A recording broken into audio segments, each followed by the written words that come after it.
اور ہم نے جتنے ایماندار تھے وہاں سے نکال کر ان کو علیحدہ کر دیا سو بجز مسلمان کے گھر کے اور کوئی گھر مسلمانوں کا ہم نے نہیں پایا۔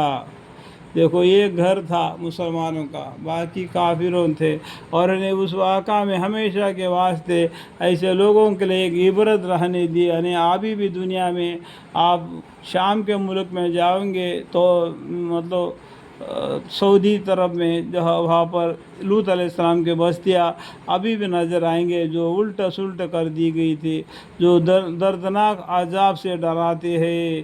اور موسیٰ علیہ السلام کے قصے میں بھی عبرت ہے، اس کو ہم نے ان کو فرعون کے پاس یہ کھلی ہوئی دلیل یعنی معجزے دے کر بھیجا۔ یہاں پر ابھی کیا ہوتا ہے، موسیٰ علیہ السلام کا قصہ آ گیا۔ دیکھو قرآن میں کیا آتا ہے، کبھی موسیٰ علیہ السلام کا قصہ آتا ہے، کبھی ابراہیم علیہ السلام کا قصہ آتا ہے، کبھی لوط علیہ السلام کا قصہ آتا ہے، کبھی صالح علیہ السلام کا۔ جو پیغمبر جتنے 25 پیغمبروں کا نام قرآن میں آیا ہے ان کا قصہ الگ الگ آ جاتا ہے۔ تو آپ کو معلومات ہونے کے لیے آپ کو قصص الانبیاء کو پڑھنا پڑے گا، اس سے آپ کو ہر ایک کا قصہ اور سٹوری کے جیسا لکھا ہوتا ہے وہ آپ کو مل جائے گا، ٹھیک ہے۔ ایک کھلی ہوئی دلیل ہے، معجزے لے کر آئے فرعون کے پاس موسیٰ علیہ السلام نے، سو اس نے اپنے ارکان سلطنت کی سرتابی کی اور کہنے لگے یہ ساحر ہے، جادوگر ہے، یہ مجنون ہے، یعنی ایک دیوانہ ہے۔ سو ہم نے اس کو اور اس کے لشکروں کو پکڑ کر دریا میں پھینک دیا، یعنی فرعون نے کہاں ڈوب گیا، دریا میں ڈوب کر گیا، یعنی پورا قوم کو اس نے کیا کیا، دریا میں ڈبا دیا۔ مرتے دم بولتا ہے کہ میں یہ مان لایا، میں یہ مان لایا، وہ اس سورے میں ہے، یعنی غرق کر دیا۔ اور اس نے کام ہی ملامت کا کیا تھا، انہوں نے کام ہی ایسا کیا جو وہ ڈوبنے کے لائق۔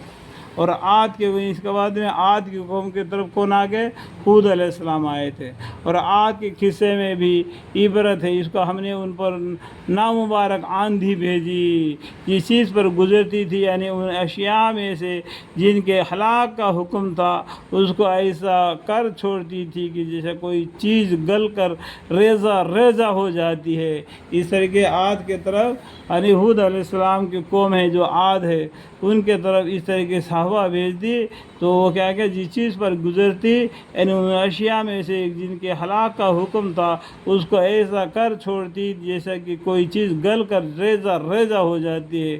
اور سمود کے قصے میں بھی، یہاں پر سمود کا قصہ مطلب کیا ہے، صالح علیہ السلام آئے تھے، اور سمود کے قصے میں بھی عبرت ہے، جبکہ ان سے کہا گیا کہ اور تھوڑے دنوں چین کر لو، یعنی تھوڑے دنوں اپنے چین سے آرام کر لو اونٹنے کو مارنے کی وجہ سے۔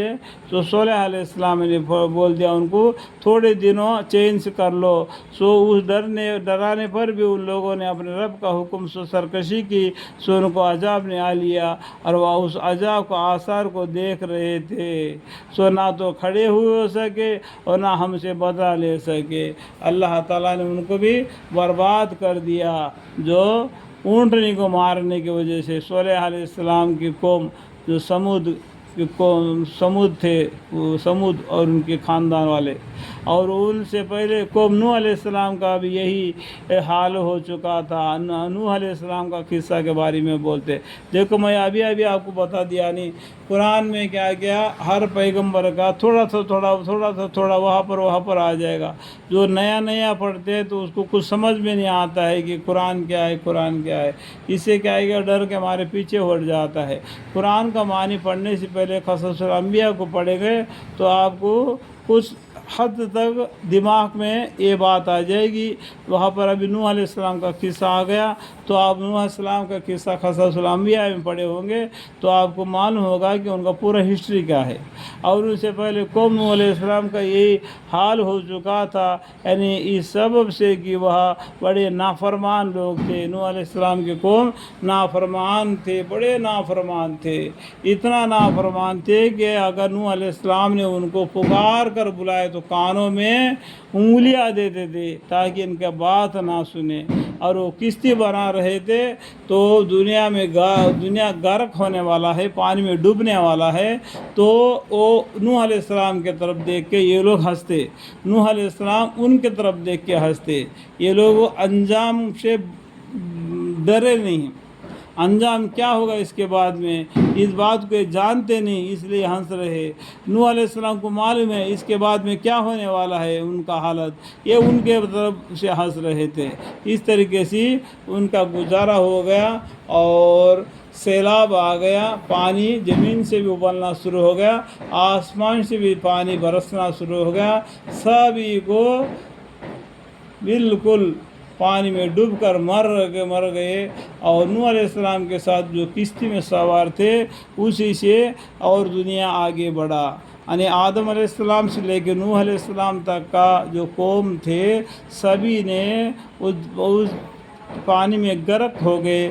اس کے بعد جو کشتی میں سوار تھے نوح علیہ السلام کے ساتھ، ان کے بعد میں یہ دنیا پھیلی۔ انشاءاللہ ان بات کو سمجھنے کی اور عمل کی توفیق عطا فرمائے، اور غلط بات ہم سے کہا گئی تو مجھے معاف فرمائے۔